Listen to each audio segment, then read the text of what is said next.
God.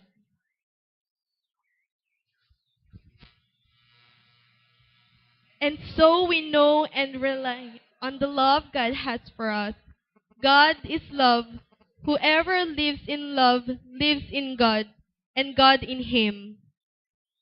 In this way, love is made complete among us so that we will have confidence to the day of judgment. Because in this world we are like him. There is no fear in love, but perfect love drives out fear, because fear has to do with the punishment. The one who fears is not made perfect in love. We love because he first loved us. If anyone says, I love God, yet hates his brother, he is a liar. For anyone who does not love his brother, whom he has seen, cannot love God, whom he has not seen. Let us pray. Aming Diyos, na siya pong Diyos ng pag-ibig, salamat po sa iyong mga buhay na salita. Dalangin po namin sa aming pagtalakay nito, ang iyong presensya ang siyang madama ng bawat isa. Ang pag-ibig mo, Panginoon, ang matutunan po namin upang kami ay maging daluyan din ng pag-ibig sa iba. Salamat po, O Diyos, sa mga tainga, listening ears, na magiging very attentive at dalangin namin na hindi po magkaroon ng distraction, disturbance, ang gawa ng kaaway. Salamat po na ngayong umaga, uuwi po kaming lahat na punong-puno ng pagmamahal mo, mag-uumapaw upang maipadama din namin sa iba kahit sa mga kaaway o nakasakit sa amin. Salamat po. Ito po namin dalangin sa pangalan mo, Jesus. Amen. You may be seated. For announcements lamang po, may paanyaya po bukas sa mga Christian churches. Suportahan po natin, in line po sa Thanksgiving celebration ng Taytay, meron pong isang gabi of praise and worship. So, lahat po ng mga Christian churches ay dadako po sa Kalayaan Park bukas at 6 in the evening. Kaya po, young people, mga nanay, suportahan po natin ito. Okay? So, matapos na galing sa trabaho, kung pwede po, magpadala po kayo ng representative from the family. Kung pwede namang buong pamilya, di mas maganda. Maganda na po ang Kalayaan Park. Hindi na po siya Kahalayan Park. Na nami-maintain na po yung cleanliness. Ang ganda na po. Okay? So, bukas po, ma-experience po natin yung corporate worship. Kasama po yung mga ibang anak ng Diyos from other Christian churches ng Taytay. Yan.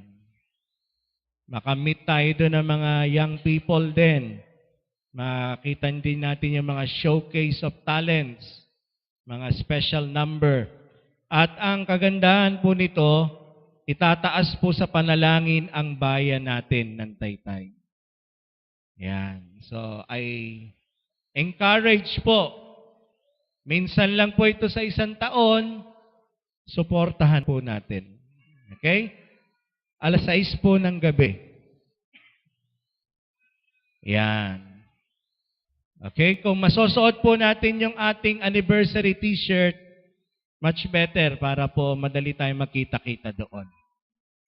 Ayan po Bukas po, 6 ng gabi. Kalayaan Park.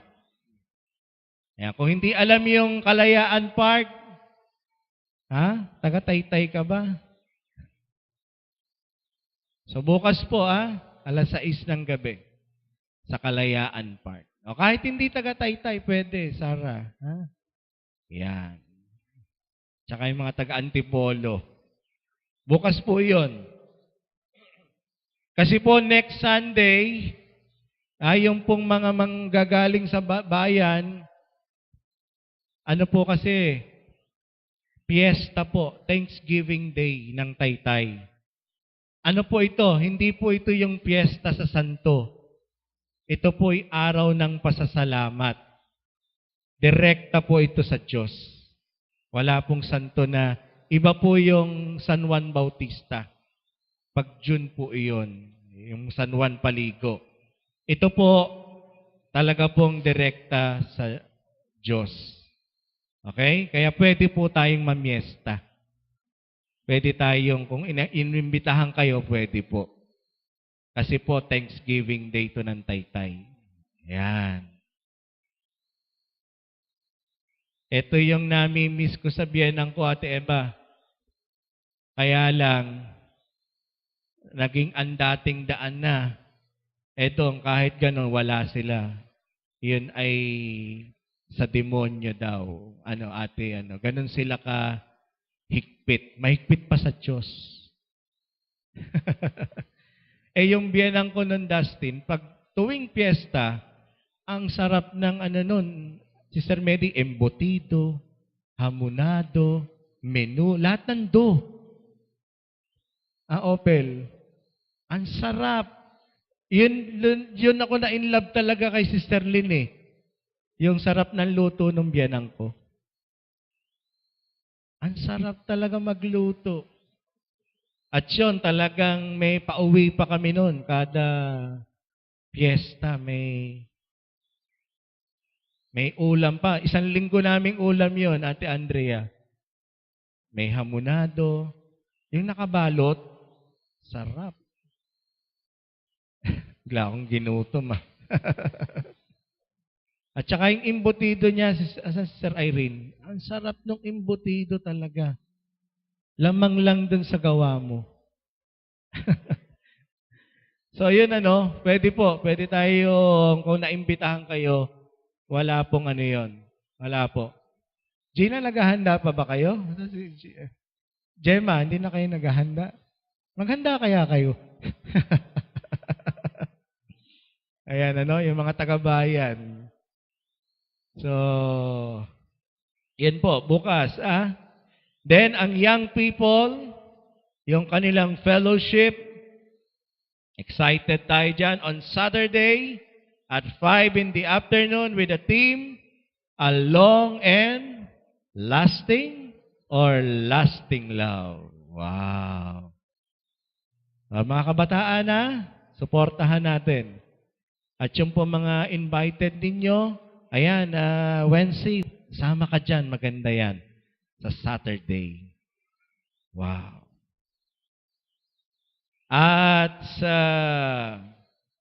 Sabado din ng hapon, ng gabi. So after po sa youth, men's, mga kalalakihan, mga tatay. Pinapaabot po ni Brother John ang imbitasyon. Wala po ngayon sila LB and Brother John kasi anniversary po nila today. Civil wedding. At the same time, nag-birthday si Sister LB, 40th. Tapos, yan nga, Valentine's Day pa ngayon. So sila po ay somewhere out there. Sambales, yes. Yan. Huwag muna nating istorbohin. Batiin na lang po natin, mag-send tayo ng greetings. Lawrence, meron ba dyan na ang men's? Change venue po tayo kasi si Brother Dennis merong training, right? It so happened dapat doon sa kanilang tahanan. Pero nga may training si Brother Dennis, kaya hindi po matutuloy doon. Pero tuloy po ang ating fellowship, gaganapin na lang po natin sa labas. Sa Davang Cafe. Meron ka ba dyan, Lawrence, ng Ito po ay isang magandang kainan sa bayan. Very affordable. 100, 150, para ka nang kumain ng Starbucks. Masarap. Davang kape. Kasi po yung bang, expression po yan ng mga tubong taga-Taytay. Yung expressive expression. Patulad, bang ganda. Imbis na sobrang ganda, bang ganda. Bang sarap. Ganon. Expression po yun ng mga tubong taga-Taytay. Dabang kape, men's. Ayan. Magkano lang po, magbaon lang ng 100, 150. Solve na po tayo doon.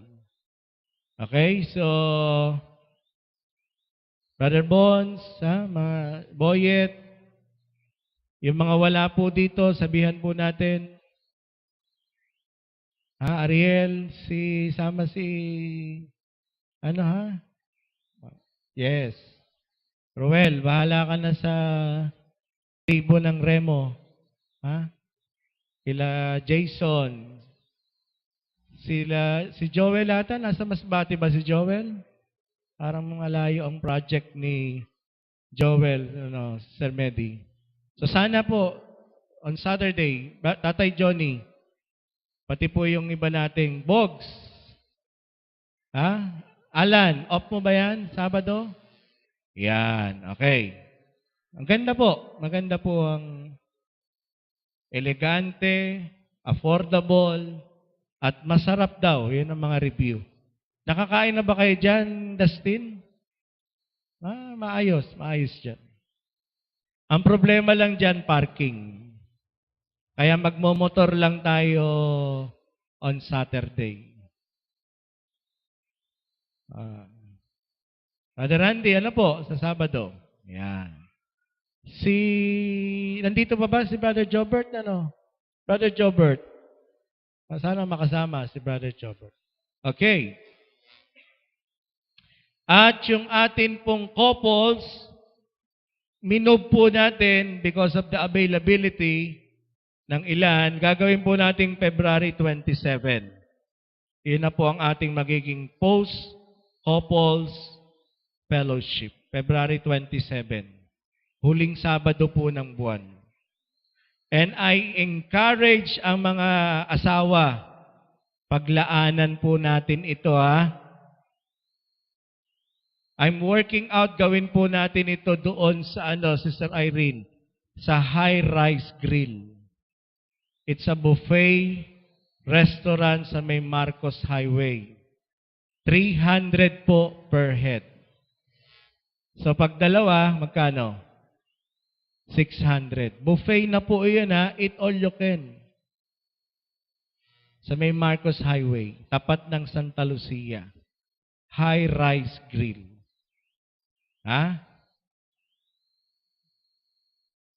Gastusan natin. Ibawas nyo muna, Amen ba, mga asawang lalaki? Parang napipilitan lang. Amen po ba? Yan. Brother Randy, May date. February 27. Kailangan po natin ng confirmation kasi may number of persons na kailangan para magamit po natin yung separate function hall. Pwede rin po ang mga singles na adults. Okay? So pag singles, kalahati lang. Ayan. Okay? 300 lang. Gemma, sama mo si Lance, si Daddy, para makapag-date sila ni Mami. Siyempre, bukod pa yung date nyo mamaya. Okay? Ariel, before I forgot, mabilis nga gawa kayo ng pangalan ng mga couples. May isang couple mamaya during benediction, mananalo ng 1,000. Ariel, Marisa, sa inyo ko na lang kaya ibigay.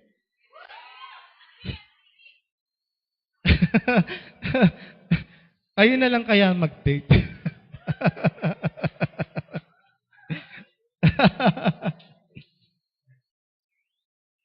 Parang revelation yan, Ricky. Sige.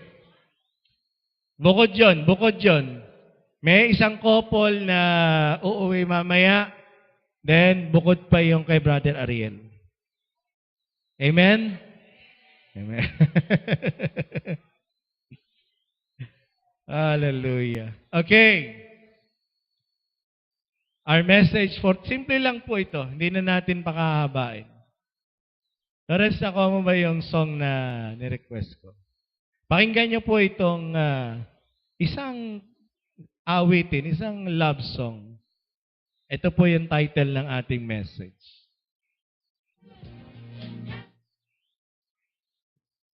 Okay, pakinggan mo natin, ha? And you come to me on a summer breeze, deep in your love, in the summer let us be you deep to shine. How deep is your love? Is your love? How deep is your love? It really means a lot. Thank you, Lore. Ano po sabi? How deep is your love? Yan po yung katanungan po. How deep is your love? Gaano ba kalalim ang pag-ibig mo?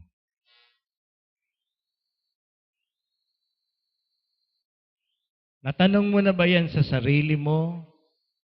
Gaano ba kalalim ang pag-ibig ko sa asawa ko? Gaano ba kalalim ang pag-ibig ko sa kapwa ko, sa kasama ko sa church, sa kumari ko, sa kaibigan ko?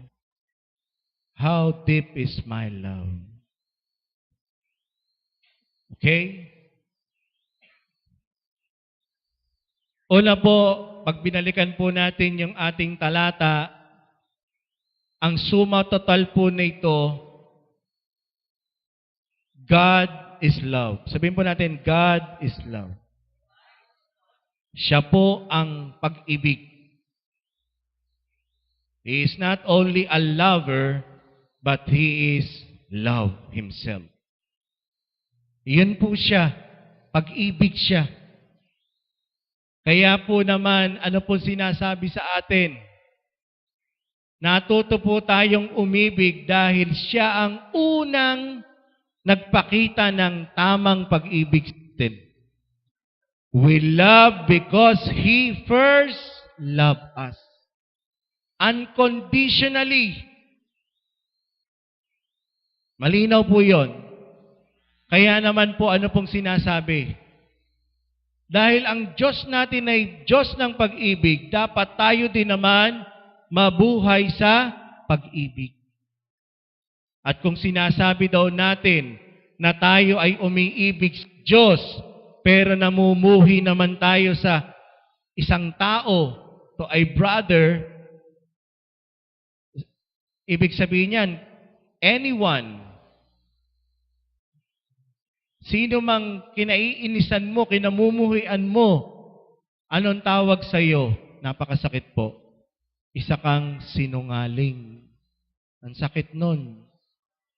Every time pala na tayo ay may natatanim na galit sa kapwa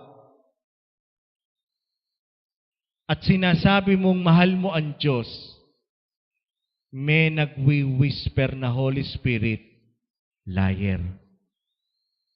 Sinungaling. Sakit po.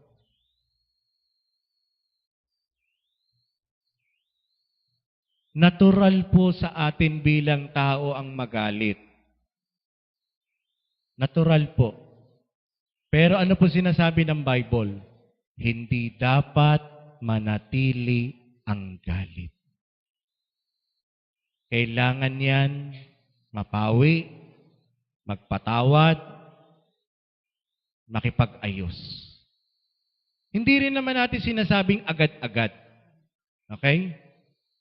May proseso yan. Pero ang paalala lang, hindi dapat natutuldukan mo na itong tao na ito, hindi na kami, hindi ko na siya mapapatawad. Wala po sa bokabularyo yan ng isang taong tunay na anak ng Diyos. Nakuha po natin yung proseso. Natural, magagalit ka na may nakasakit sa iyo, mamumuhi ka sa isang tao, may proseso yon, may panahon na kailangan na ma-heal, magkaroon ng stage ng mapatawad mo siya. Ang sinasabi po rito, hindi pwedeng manatili kang galit, namumuhi sa isang tao. Kasi, every time na magpe-pray ka, may magbubulong sa iyo na, anak, hindi totoo yan. Hindi mo talagang mahal ako. Kung talagang mahal mo ako, kailangan mapatawad mo siya. Hindi man manumbalik agad-agad ang dati niyong relasyon, pero dapat patawarin mo siya. Nakuha po natin, yan po yung panuntunan ng Diyos. Kaya po talo tayo kapag mananatili kang galit sa isang tao. It's our disadvantage po. Mabigat. Again, natural, masasaktan ka. Lalo't yung ginawa sa iyo, sabi mo, hindi nyo lang alam kung anong ginawa sa akin itong tao. Totoo po yun. Pero yun pa rin po. Hindi po pwedeng magtanim tayo ng galit. Yun namang gumawa sa iyo ng kinagalit mo, may consequence din siyang kanya. May pagbabayaran din siya. Leave it to God. Leave it sa law of nature. Ano po sinasabi natin? Yung ginawa niya, babalik sa kanya yon. Hello? Law of ano po yon? Law of the Bible, law of nature. What you sow, you shall reap. Sa batas, kung ginawang ka ng mali, may pananagutan ka sa batas. Pero sa Diyos, ang kailangan, para ikaw naman ay makawala, magpatawad. Mag-release ng forgiveness. Makipag-ayos. Hindi po madali yon, pero gagawin mo yon because you love God. Pero kung sa sarili mo lang yon, ay, manikas ka dyan. Pero because of your love for God, you will humble yourself, ibababa mo yung pride mo, lulunukin mo yung galit mo, magre-release ka ng forgiveness. Process po yan again. Hindi yan overnight. Hindi. Kaya po tayo, pag tayo nagiging peacemaker, huwag po tayong, sige na, patawarin mo na. Sige na, sige na. Huwag. Respeto mo yung damdamin nung nasaktan. May proseso po yan. Nakuha po natin, as peacemaker, ang ating trabaho, huwag mo nang dagdagan yung galit. Oo nga, alam mo, sinabi niya pa sa akin nun eh. Ito ngayon ko lang sasabihin sa iyo Hindi ka peacemaker. Lalo mong dinudot-dot yung sugat eh. Hello? As peacemaker, huwag mo nang dagdagan yung galit, yung inis. Oo, may sinabi sa yung lihim dati. Sa'yo na lang yun. Huwag mo nang nangaano ka eh. Dinadagdagan mo pa yung inis eh. Hello? Hindi lahat ng mga nireveal sa inyo, sasabihin nyo.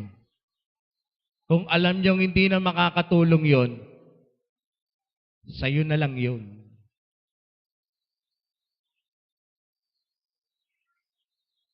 Nakuha po natin? Oo, sinabi sa iyo yung kapintasan niya. Pero sa tingin mo, makakatulong pa ba yon kung peacemaker ka talaga? Kung gusto mo talagang patayin yung sige, sabihin mo.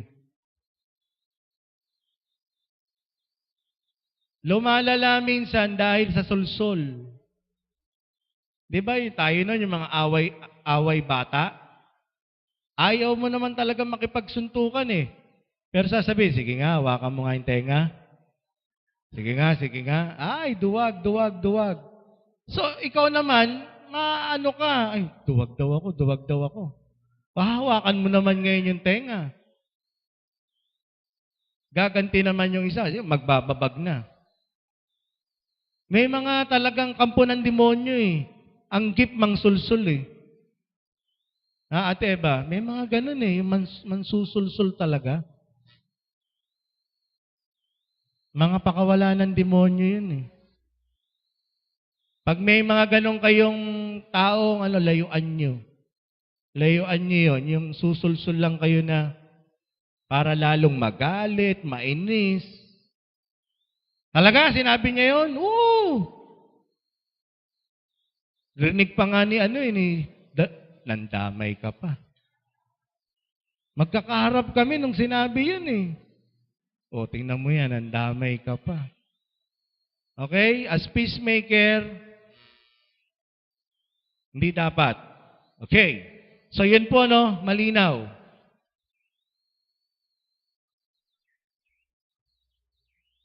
Sinasabi po doon, 1 Peter chapter 4 verse 8, ito po yung panawagan. Naghang ba siya, Kuya Lawrence? 1 Peter chapter 4 verse 8. Sabi po doon, above all, most of all,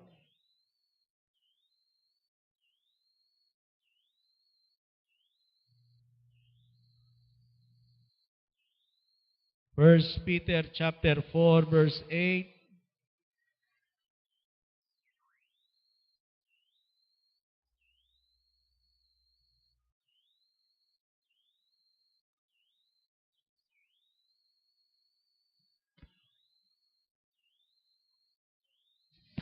Ayan.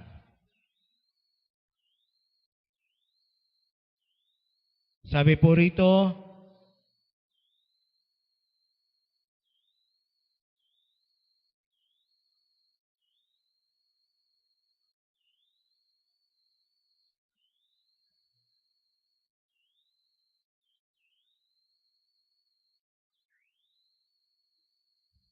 ayan. Most of all, above all, love each other deeply. Show your love deeply. Mag-ibigan kayo.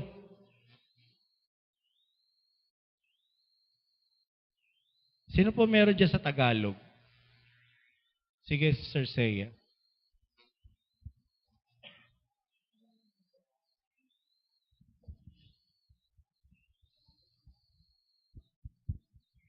Higit sa lahat, magmahalan kayo ng tapat, sapagkat ang pagmamahal ay pumapawi ng maraming kasalanan. Wow, ang ganda, no? Sa English, yung sabi rito, most important of all. Ano daw ito? Hindi lang important, most pa. Above all. Okay. Ano daw yon? Ano po yung tagubilin? Continue to show deep love for each other.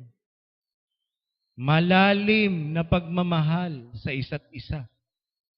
Why? For love covers a multitude of sins. Nakita po natin? Kapag malalim ang pag-ibig mo sa kapwa, matatabunan daw yung lahat ng kanyang ginawang kasalanan sa iyo. Makokover.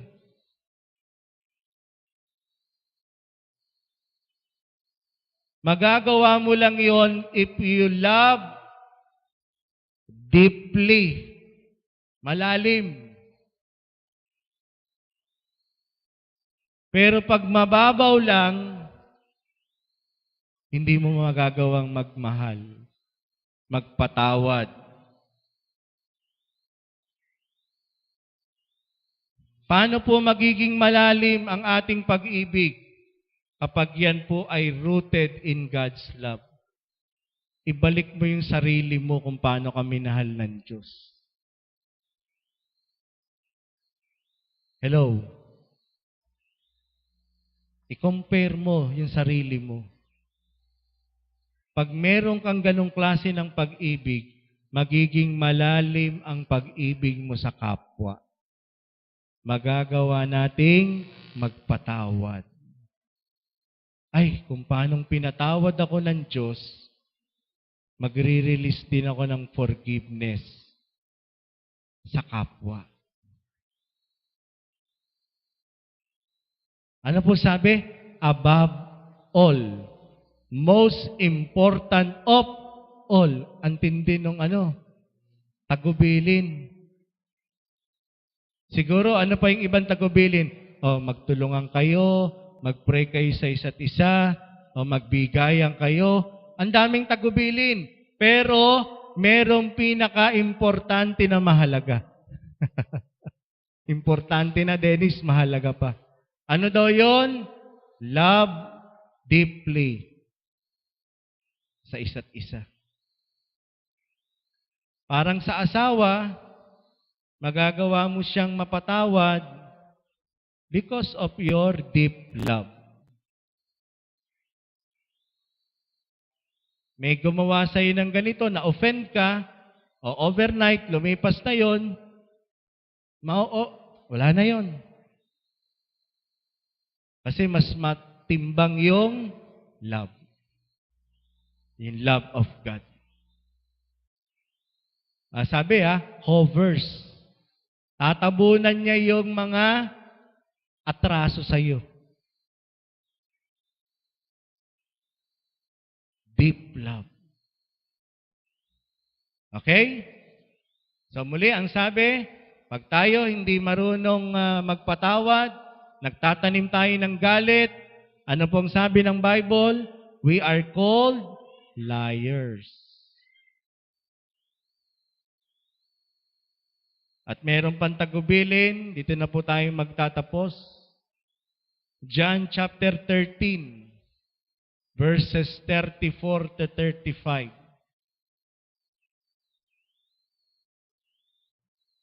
Sino po dito ang gustong disciple ka ni Jesus?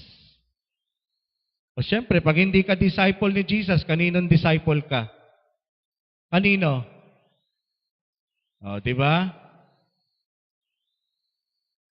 O, kung gusto nating disciple tayo ni Jesus, dapat taglay natin to. 13 verses 34 to 35. Tayo na po tayo. Basahin po natin bilang disciple ni Jesus. Ready? Go! And I give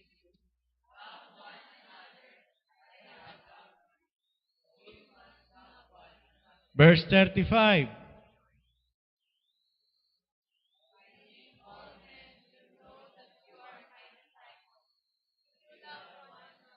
Wow! Ang requirement po ni Jesus to be His disciple, hindi po yung maraming alam na verses. Hindi po yung faithful sa pagtatights. Hindi po yung prayerful. Ano po ang tagubilin? Kung gusto nyo maging mga alagad ko kayo, ito dapat ang makita ko sa inyo. Balik natin, Lawrence, sa 34. Anong sabi? Love one another. Hindi po love another one, ha? Dustin, hindi love another one. Love one another. Iba yung another one, eh. Love one another. Bakit? As I have loved you. Sabi niya sa mga alagad, kung paanong minahal ko kayo. Hindi naman kayo mga professional. Mga mangingisda kayo. Ikaw, Matthew, hindi ka naman tax collector ka nga, pero magnanakaw ka naman, pero minahal kita. Ikaw, Judas, kahit Judas ka, minahal kita. Nakita po niyo yung mga disciple ni Jesus, mga imperfect people, may mga kapalpakan. Pero ano sabi niya? As I have loved you. So you must. Pag sinabi pong must, ano po ibig sabihin nun? Ano po pag sinabing must? Ano po yon? Without exception. Obligado. General rule. You must. Ano po? Love one another.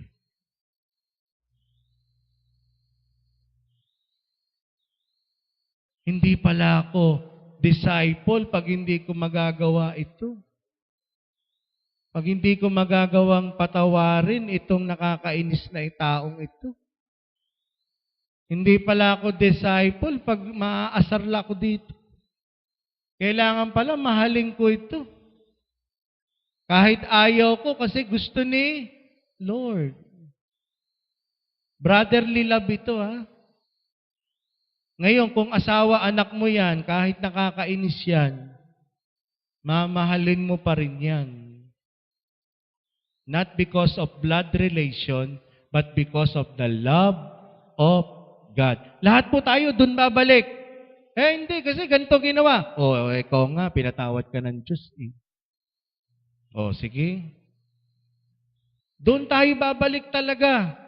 Siniraan ako nito. Ikaw nga dati. 35. Ano sabi sa 35? By this, all men will know. Ito po ang proof. Ebidensya na makikilala nila kayong mga alagad ko. If you, basahin po natin, if you love one another. Kasi po, ang Diyos hindi nabababa dito sa lupa para po ipadama ang pag-ibig niya. Tayo na po ang maghahatid ng pag-ibig ng Diyos sa kapwa. Ikaw na ang extension ng Diyos. Mararamdaman po nila na ang Diyos ay pag-ibig, ang Diyos ay mapagpatawad, ang Diyos ay may malasakit sa pamamagitan natin. Mararamdaman ng tao sa paligid natin na ang Diyos ay pag-ibig sa pamamagitan mo. Mararamdaman din nila na ang Diyos pala ay malupit, hindi mapagpatawad sa pamamagitan mo din. Hello? Ano ba naman yan? Christian tapos ang labing. Mapagtanim ng galit. Malupit.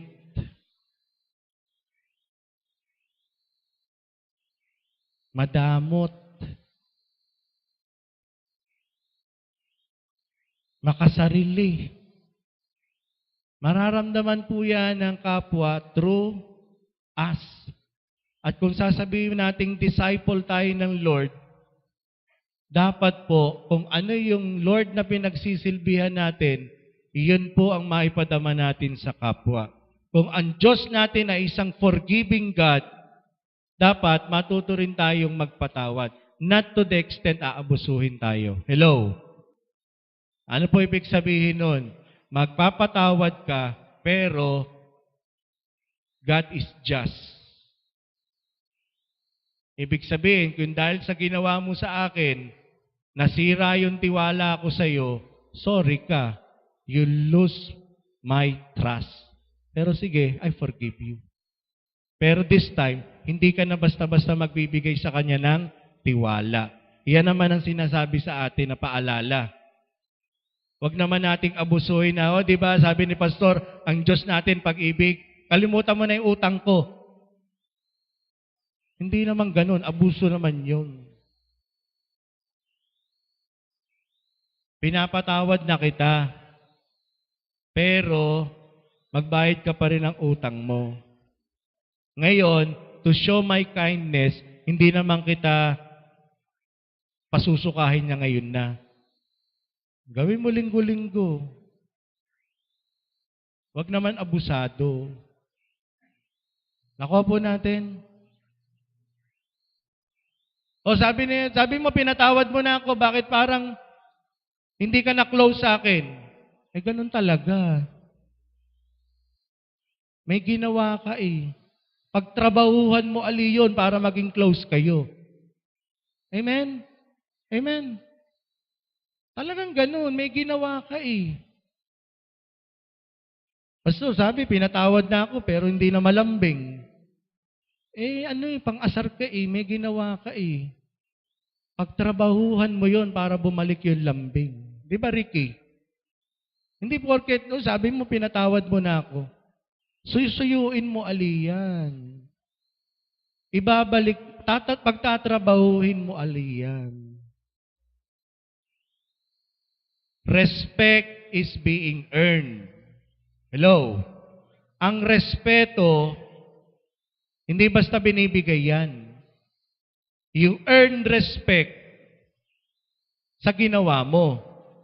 Ngayon, kung may ginawa ka na wala respeto sa iyo, kailangan pagtrabahuhan mo aliyan.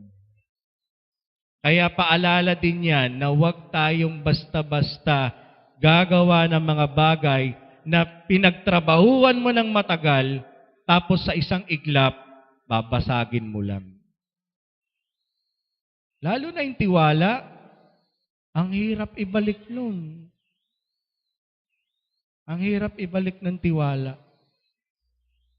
Kailangan mapatunayan mo na mga sa susunod na pagkakataon, katiwa-tiwala ka na.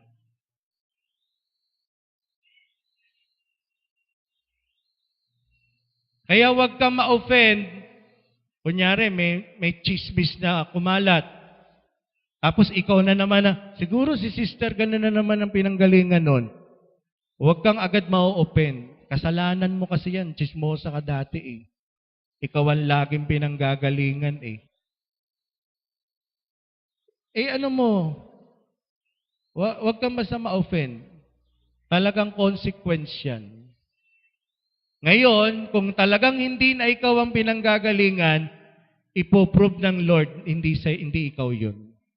Ilulutang ng Diyos yung talagang panibagong chismosa. At doon hindi na pala chismosa si sister ganun. Pwede na pala natin siya pagtiwalaan. Again, you earn respect. You earn trust. You earn love. Nakuha po natin. Hindi po naman sinasabi nito na para abusuhin tayo ng kapwa. Kailangan may wisdom din. At ang Diyos, makatarungan Diyos. Hindi po pwede yung mga nanakit sa iyo, ganun-ganun na lang yun. Hindi. God is just. Ano po ibig sabihin? God is love, pero God is just. Ang Diyos ay pag-ibig, ang Diyos ay mapagpatawad, ang Diyos ay maunawain, pero makatarungan din. Hindi mo siya pwedeng maisahan. Hindi natin siya pwedeng gagamitin mo yung utos niya para mang-abuso ng kapwa. Hindi. May paraan ng Diyos pagbabayaring kanya. Amen? Ang galing ng Diyos natin. Galing. Okay? So yan po. Gusto maging disciple? Sige ka, pag di ka disciple, sino magdi-disciple sa'yo? John 8:44. Ano sabi ng John 8:44? Last na po talaga. Actually, ang dami pa po. We do not have time. Overtime na po ako. John 8:44. You belong to your father and you want to carry out your father's. He was a murderer from the beginning, not holding to the truth, for there is no truth in him. When he lies, he speaks his native language, for he is a liar and the father of lies. Dalawa lang eh. It's either anak ka ng Diyos o anak ka ng Diablo. Pag ang ginagawa mo, taliwas sa ginagawa ng Diyos Ama, kaninong anak ka? Pero, anak ka ng Diyos. Pakisabi sa katabi, anak ka ng Diyos.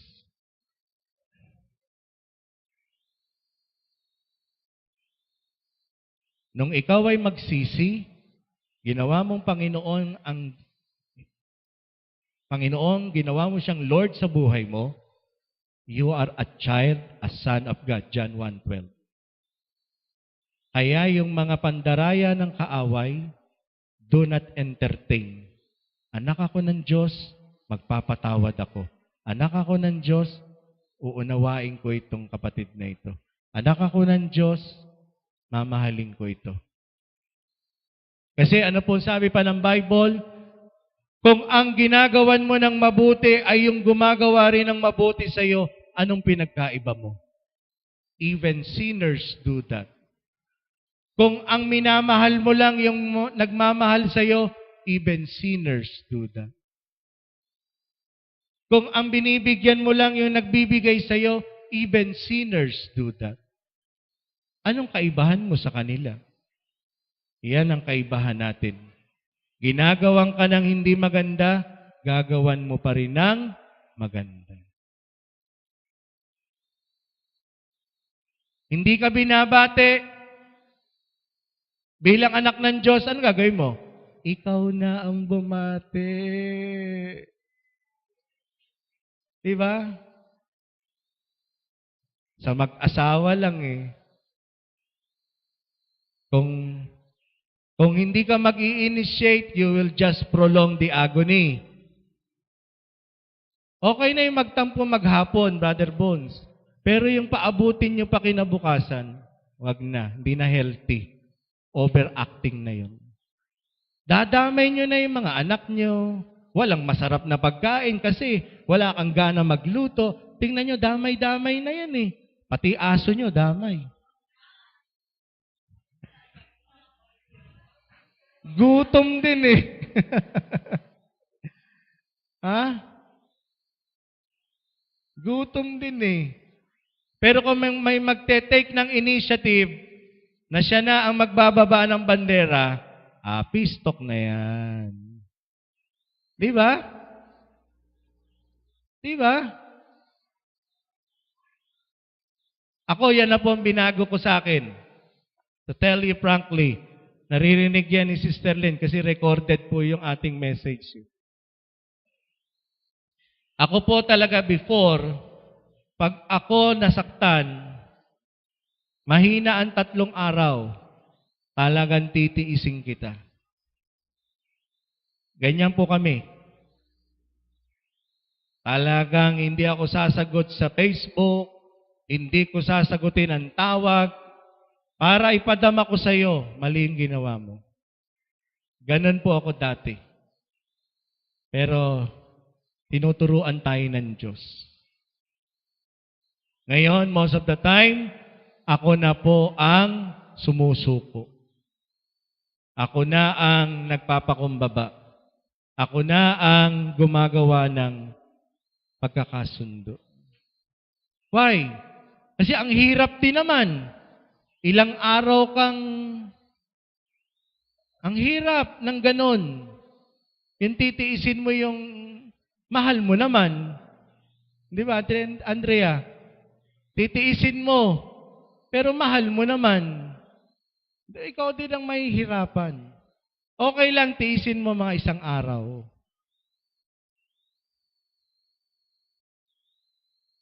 Huwag mo ipagplansya na isang araw. Ano lang, maramdaman lang niya yung epekto. Pero wag namang isang linggo. Wag mo nang patagalin. Maramdaman lang, Brother Johnny, na, oy, tao din ako, nasasaktan ako. Na-offend ako sa ginagawa mo. Hello? Okay lang po yon, normal lang yon. Na magparamdam ka ng tampo, inis. Okay lang po yon, pero wag patagalin. Hanggat maaari, wag lubugan ng araw, wag palipasing kinabukasan. Nakuha po ba natin? Binabalansi po natin, ha?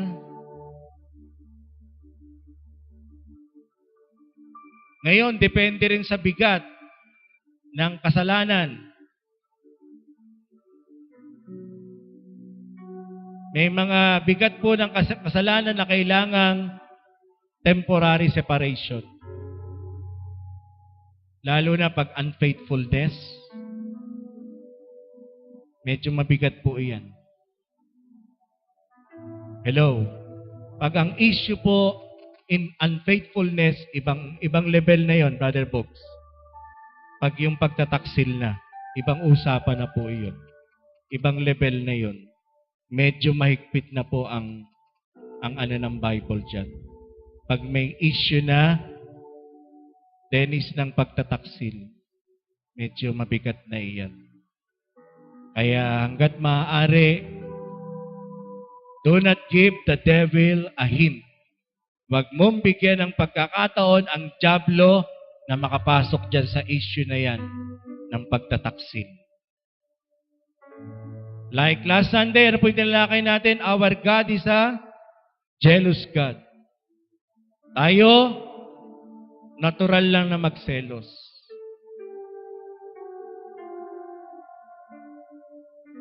Huwag mong bigyan ng daan ng dyablo. Kung alam mo magseselos yung partner mo, say no. Be cautious. Tawagan na po natin ang usher natin. Sige, Box and Che. Distribute our elements of communion. At habang hawak mo, itong tinapay at dugo na ito, simbolo ng pag-ibig ni Jesus sa akin. Proof of God's great love. Ngayon, sino ako para hindi magpatawad sa kapwa?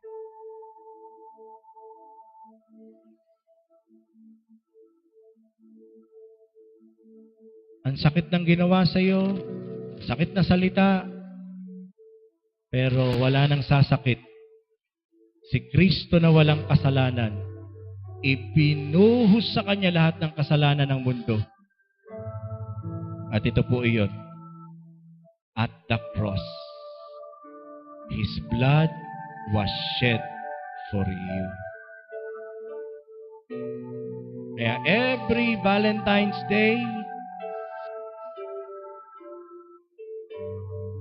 aside from the chocolates, balloons, flowers, walang hihigit sa binigay ni Jesus. At yan ay ang kanyang sariling dugo. Sige po, paghawak na, pray. Isipin mo ngayon yung mga tao sa paligid mo na hindi kaibig-ibig, mga nakakainis. Patawarin mo na sila.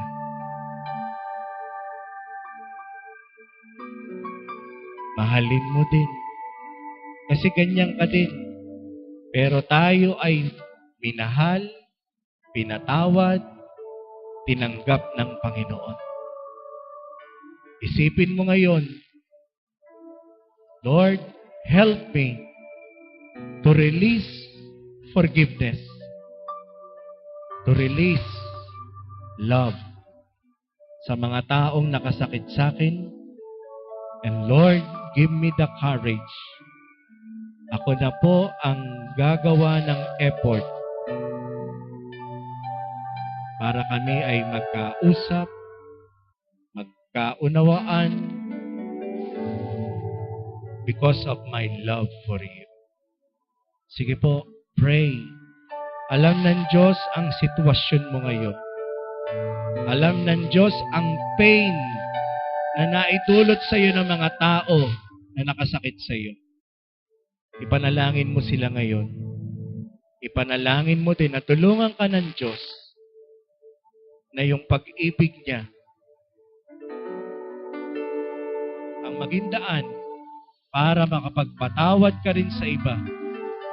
To show your deep love bilang magkapatid sa Panginoon, asawa ba yan, kaibigan na nakasakit sa iyo.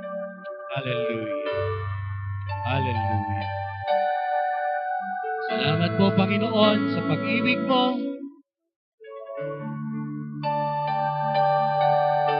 Walang sino mang sa aming makapagmamalaki na karapat-dapat kaming ibigin. All of us are sinners, but still you love us. Salamat po. This is our prayer in Jesus' name. Amen. That's it, and let's drink.